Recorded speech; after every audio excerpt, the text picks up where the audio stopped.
Well, speaking of CMS fans, before the show started tonight, I was sitting here, getting the last couple bits of prep done. And one of our CMS fans from Scotland, Callum McCallum, okay, he called the studio line.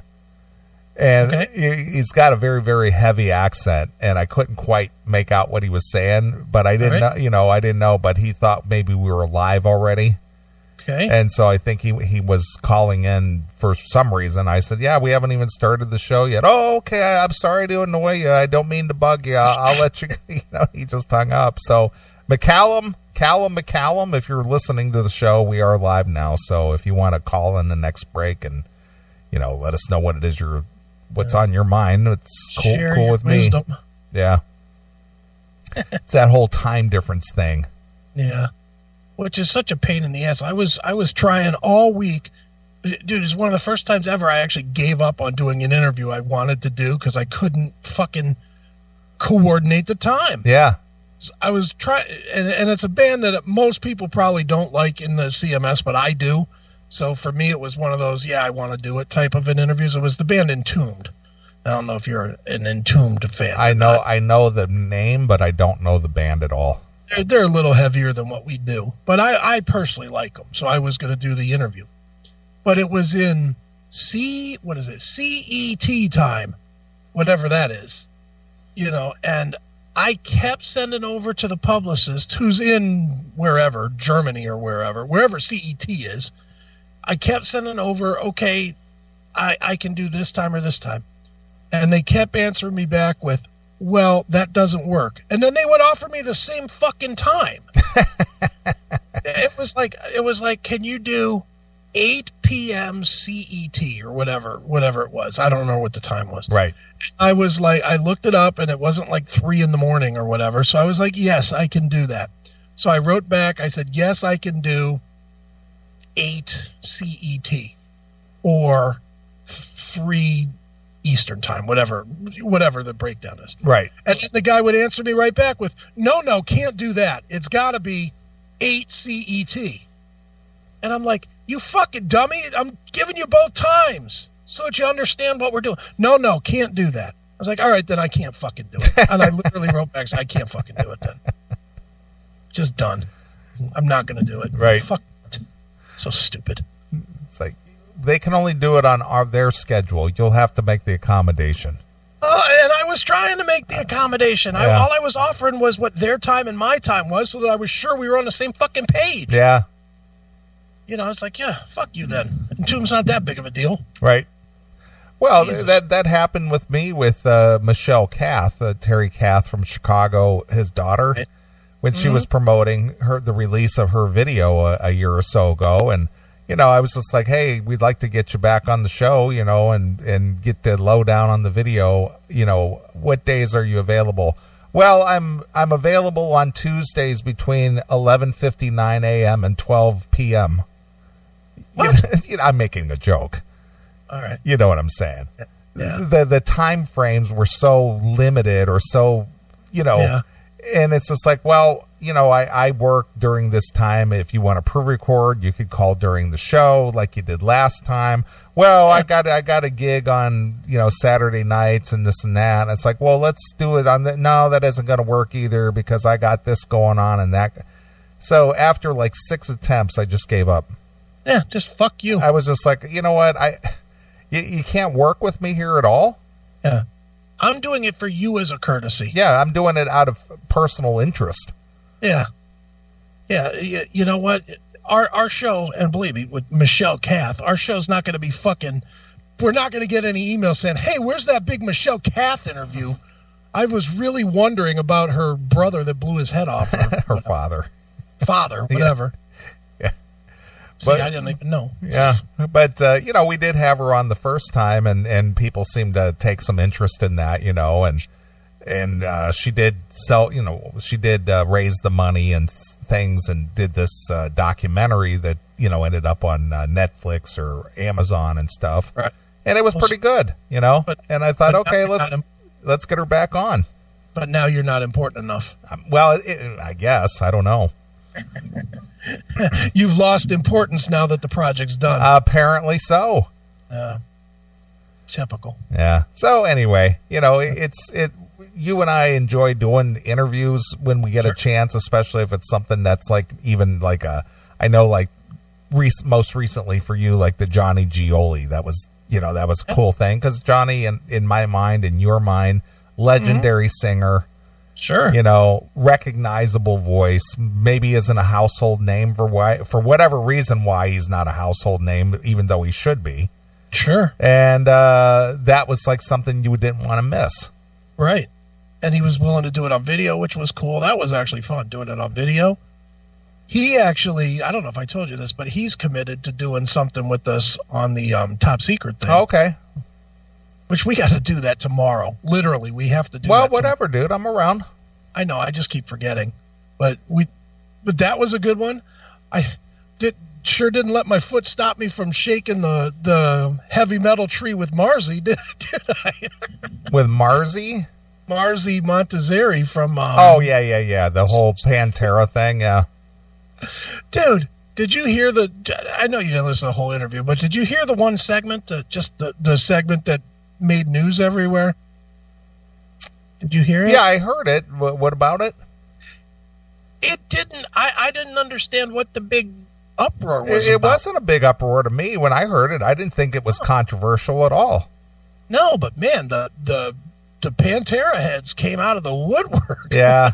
Well, you know what? The thing is, and I think I shared something with you today. I don't know if you saw it or not, that Caitlin Bennett. Yeah, I watched it, yeah. Isn't that ridiculous? You just take bits and pieces and put it out there and spin it the wrong way. Mm-hmm. Just to elicit the outrage and the reaction and stuff. And that's exactly what happened with the Marzi interview. Yeah. They tried to turn something that was just an off-the-cuff comment into something controversial. Well, see, I think the fans did. I don't know that Blabbermouth No, did. I'm not accusing Blabbermouth, but the thing is that was the little snippet that got the attention. Yeah, and I'll tell you what I didn't like was I didn't like that Marzi, blamed me. You know, I don't know if you saw, but immediately after it got picked up because it got picked up really fast. Yeah, I know. It was within an hour or two. Yeah, it got picked up really fast. And then Marzi went on his Facebook and was like, I thought I just did this killer interview. And I, basically said that he got backstabbed. Well, it's no different than what happened with what's her name? From the gal from Vixen that passed away. Oh, Jan Keeneman. Yeah, Jan Keeneman. Yeah. Yeah, it was our fault. Yeah. And that was, I was reading the comments. I didn't get into it because I just wasn't going to argue with a bunch of people. But I read through the comments, and a lot of the comments were like, you should record your interviews so that you get the real words that you said out. And I was like, wait a minute, I didn't fucking edit nothing. I edited one thing out of that interview, and that was that Marzi put me on hold to take another call. Right. I edited that out. I didn't edit any content whatsoever other than that. Well, see, this is the world we live in now. We're in a world where everything is now edited for a slant. Yeah. But it just was stupid. I was like, I didn't edit anything. That's what the guy said. And I don't think he said anything wrong. I didn't, when I heard it, I was just like, I don't get the big controversial thing here. Yeah, I mean, I understand that what he said is probably going to rub some people the wrong way a little bit, but it's not like he said, Anselmo's a hack or anything like that. He just said, he took the ideas from man. Yeah, he borrowed. It's like I guess what some of the other people making comparisons is like David Lee Roth from taking Jim Dandy's thing, or maybe even David Coverdale borrowing from Robert Plant a little bit. Right. Same thing. Yeah, I didn't see what the whole... I mean, believe me, I was thrilled that it got all over the place. Yeah, well, of course. And who's going to turn down publicity? But it wasn't you out there perpetuating that. I didn't do 40 minutes with Marzi so that I could have 2 minutes to slam and get publicity from him. Of course. I was like... I've been saying it for weeks prior how much I like the Heaviest Texas record. So it's not like I was just lying. I mean, I had you play some of it. Oh yeah, because I've seen you post things out there saying, if you're looking for something, if you're a Pantera fan and you're looking for something heavy, give these guys a listen because I really dig this record a lot. Yeah, I mean, I've been on board, and then all of a sudden I'm the bad guy. I was like, whoa, not the fucking bad guy here. Take it easy, Mars. Yeah, exactly.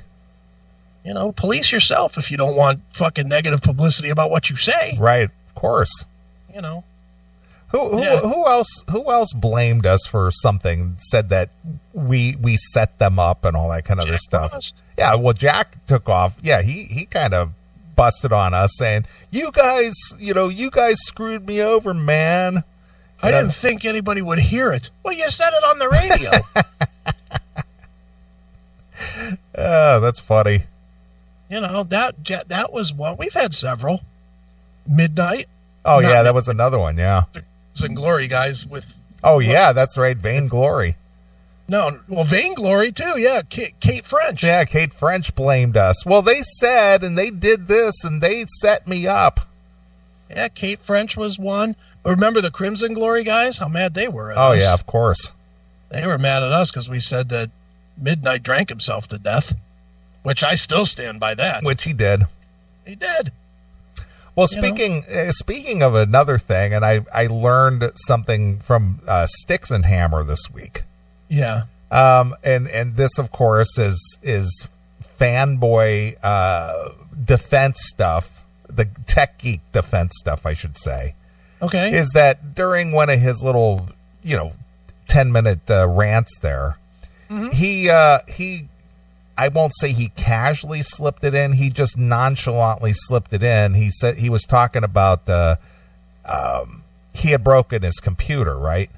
Okay. And he had did this crowdfunding to buy this super duper laptop thing. Sure. And so he was talking about why he selected the computer that he did. Okay. And he was saying that he's not a fan of Apple products. And while he was talking about Apple and their organization and the direction that they've gone with their products and stuff, he goes, yeah, the direction that Apple has gone since Steve Jobs died of AIDS. He just said that, right? And I was just like, what? He died of AIDS? I thought he died of like liver cancer or something like that. Right. Sure. So I looked it up, and sure as shit, he died of AIDS. I didn't know that either. Well, the way I found out is that one of these internet hackers, be it WikiLeaks or whatever, somehow got a hold of his medical record. And it showed that he had contracted AIDS like in 2004, or HIV rather. Jeez. And apparently the type of quote unquote liver cancer that Steve Jobs apparently, allegedly passed away from, is a symptom of HIV. Somebody slammed his eye crack. Yeah. So I looked that up because obviously, Steve Jobs is one of those protected people. Sure. There's certain people out there that they can do no wrong. And Steve Jobs being a liberal IT, guy, oh, yeah. the media would not report something like that. Right. Now, if it was Donald Trump, yeah, they'd be like, somebody stole his medical records, and here they are. Yeah, exactly. So I looked that up, and sure enough, on the WikiLeaks documents there, you can read that for yourself. Okay. So I was like, oh wow, I wonder why no news media picked up on that. Yeah, I wonder indeed. But it was kind of funny how Styx just kind of like slipped that in there. Right. I was just like, what? What the fuck? You're like, did I miss something? Yeah, I know. That's exactly right. So I had to do my own research, and sure as shit. Right. So whatever you believe. Yeah. But I believe that. He looked awful. He did. He did look awful. So, everything, I just, unless I see it and hear it for myself, I have a hard time believing anything these days. Sure. Styx is becoming quite the player, isn't he? How so? I mean, he's everywhere. Well, the guy, that's how he makes his living. He's like you. He lives and works at home, works 18 hours a day, does, he doesn't want to live, work behind a cubicle. He doesn't want to work for a boss. But he is literally, if he's not the top guy, he's in the top 2 top guys in alternative media. Yeah. If you go, he's big on YouTube, and that's fine. But he's huge on Minds and on Gab. He's like the number 1 guy on both of those. Well, because he's seen the writing on the wall, and it, heavily promotes himself on those alternate media sites. Yeah, I that's what I'm hoping to get to eventually, is something like that. I mean, he's got like 30,000 followers on BitChute. And I'm like, BitChute? I didn't know there were 30,000 people that knew about it. Right. Yeah, he's quite the... I'm patterning what we're doing, somewhat following along with him. Well, the guy does this. That's what he does. Yep. So, and we're going to talk a little bit about the censorship, because it really got bad this week. Sure did. And so we'll talk a little bit about that a little bit later tonight, but I'm not going to spend a lot of time on it because we've talked about it before, but boy, this week, a lot of shit hit the fan. See, remember 3-4 months ago, or maybe 6 months ago, when I said I was switching all this, and people were like, "Oh, you're just making it up. It's not going to happen." Yeah, well, those walls are slowly closing in. Here it comes. Yep. That's why I've been preparing. Yep, and there's been a big leap this week alone. Yep. So we'll talk about that a little bit as well. We're very short on time on many of these platforms. Yep. I know it. So people need to get on board. Yeah. We'll just keep telling them where we are, so that when it does happen, you guys will know where to come to. Exactly. All right. Well, let's take a short break. We'll come back. We'll talk a little bit about the M3 Fest that took place today, I guess, and then into tomorrow. Sure. But there is some footage online already that I know that you pointed out to me earlier today. Sure. And we'll kind of check that kind of stuff out and kind of discuss it a little bit if you're interested in that. It's music talk, man. What? So we'll get into that as well. So something you'd like to hear? Let's see. How about all right, I'm gonna test you here. I want to hear the song is called Love Fever from Honeymoon Suite. Okay. And it was not on the first album. It's on their 3rd record, and I can't remember for the life of me what it's called. Honeymoon Suite, huh? All right. The song is called Love Fever. All right. Let's see here. It's on their album Racing After Midnight. Okay. Let's see what I got here. I've been listening to Honeymoon Suite for the last week. Oh, yeah? Why is that? Because they're one of those bands that has like 1 million records, and most of them I didn't listen to. Okay. But everything I'd ever heard, I liked. Okay. You have bands like that like everything you've ever heard, you liked from them, but you just never listened to them much? Yeah, I think so. Honeymoon Suite, I must have listened to 8 albums this week, and they're all fucking good. But this one at least rocks. It has a good rock and guitar riff to it. So. And what's it called again? It won't piss people like Jackal off too bad. What's it called again? Love Fever. Okay, I got it. All right. Yeah. Well, here's a band to the north, the Canadian band. They are Canadian, right? They are Canadian. That's what I thought. So here it is. It's Honeymoon Suite with Love Fever, exclusively here on your classic metal show.